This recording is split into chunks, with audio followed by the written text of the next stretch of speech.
আমরা এখানে এই বছর আমরা সবাই সূর্যসেন স্পোর্টিং ক্লাবের পরিচালনায় এবং কানাইলাল সেন ফাউন্ডেশনের সহযোগিতায় ৮টি দল নিয়ে আজকের এই খেলা আমরা আয়োজন করেছি।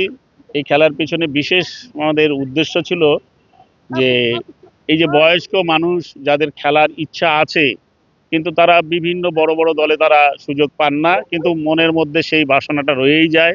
সেই চিন্তা থেকেই এই উদ্যোগ, এবং এই উদ্যোগের মেইন কর্ণধার আমাদের মধ্যে ছিল শুভঙ্কর সেন, যে কানাইলাল সেন ফাউন্ডেশনের চেয়ারম্যান।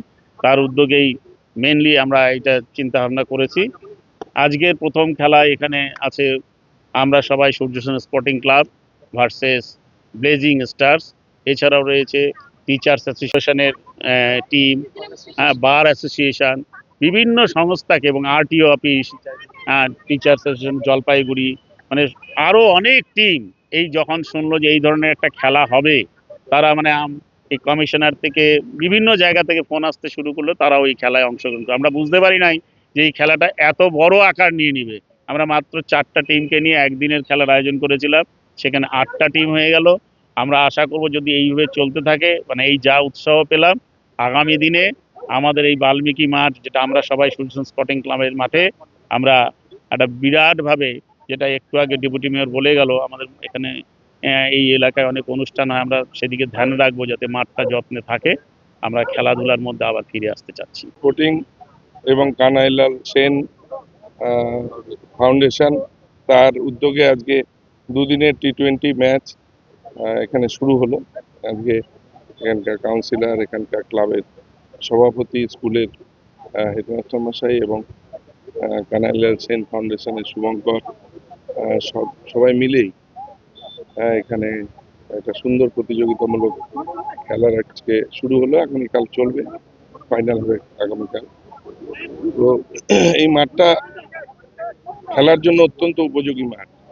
আমি অনুরোধ করেছি ক্লাবকে এবং স্কুলকেও যাতে এই মাঠটা খেলার জন্য শুধুমাত্র ব্যবহার করা হয়, অন্য ক্ষেত্রে ব্যবহার হলে সেখানে আধুনিক প্রযুক্তির ব্যবহার করে যাতে মাঠটা খোঁড়াখড়ি করে নষ্ট না হয়।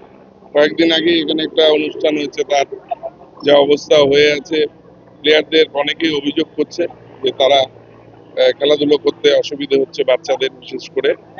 তো সেদিকটায় দৃষ্টি রাখা দরকার, মাঠগুলোকে নষ্ট না করা উচিত। সবুজ, আমরা সবুজ শিলিগুড়িকে পুরো সবুজায়নের দিকে আমরা এগোচ্ছি। আপনারা দেখেছেন প্রচুর গাছ ইতিমধ্যে আমরা লাগিয়েছি, আরো আমরা গাছ লাগাচ্ছি। নদীর যে পাশগুলো যাতে সুন্দর দেখায়, ফুল ফলের গাছ লাগিয়ে আরো ভালো করে সৌন্দর্যায়ন করা হচ্ছে। সেই সঙ্গে নাগরিকরাও, তাদেরও একটা উৎসাহ বেড়েছে সবুজ করার, গাছ লাগানোর। এইরকম মাঠ তো আমাদের কম শহরে, সেই মাঠগুলোকে সংরক্ষণ করা। এই মাঠটা আমরা বানাবো, এটা অলরেডি আমাদের লিস্টে, ডেভেলপমেন্ট লিস্টে আছে। তো এই মাঠটাও আমরা বানাবো। সূর্যনগর মাঠটা আমরা তৈরি করছি, আমরা ইতিমধ্যে শক্তিগড়ে মাঠ তৈরি করেছি। না, খেলাধুলো সব রকম খেলাধুলো হবে, ক্রিকেট তো হবেই, পিচ আছে এখানে, প্রচুর ভালো ভালো প্লেয়ার আছে। ক্রিকেট তো হবেই নিশ্চয়ই, ফুটবলও হবে, ফুটবল বার আছে, সুন্দর পরিবেশ আছে, খেলার জন্য উপযুক্ত একটা মাঠ আছে, প্রচুর খেলাও হয় এখানে। এবং আমরা সবাই ক্লাব, তারা প্রচুর খেলারও আয়োজন করে। এটাই অনুরোধ করে গেলাম, কাউন্সিলরকেও বললাম যে মাঠটাকে সংরক্ষিত হোক। যেমন দাদাভাই স্পোর্টিং এর মাঠটা দেখবেন সারা বছর অনেক অনুষ্ঠান হয়, কিন্তু আধুনিক জায়গাটাকে, মাঠটাকে নষ্ট করে কোনো অনুষ্ঠান হয় না। তো সেইভাবে আমাদের ভাবতে হবে, মাঠও থাকবে, মানুষের প্রয়োজনে মানুষ ব্যবহার করবে, কিন্তু খুব খোঁড়াখুড়ি করলে সেটাকে আবার ফিল করে সুন্দর করে ঘাস লাগিয়ে দেওয়া, সেটাও একটা নিয়মের মধ্যে আনতে হবে।